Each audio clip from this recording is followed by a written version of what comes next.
In today's video, I'm going to teach you how to compress custom fonts and upload them to Webflow.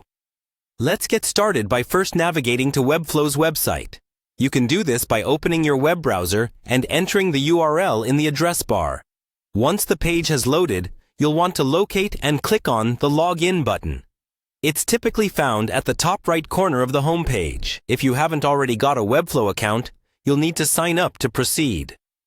After logging in, you'll be directed to your Webflow dashboard. This is where you manage all your projects, so it's an essential hub for your web design activities. Once on your dashboard, choose the project where you'd like to either replace or add your custom fonts. Simply click on the project to open it in the editor. Now that the project is open, look for the three-dot icon, typically found in the project menu or toolbar. Clicking this will bring up a drop-down list with additional options. What you want to do next is click on Settings.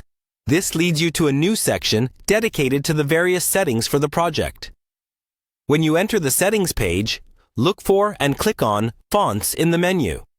This is where you'll find all the font-related settings for your project.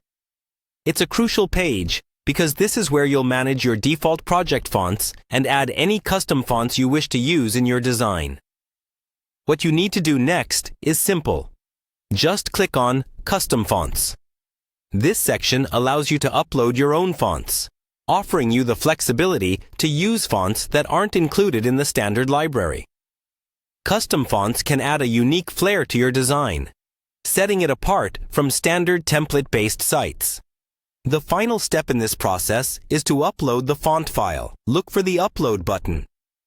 Clicking on this lets you browse your computer for the font file you wish to add. Make sure that the font file is in a compatible format, such as TTF or WAF, which are commonly supported by most web platforms.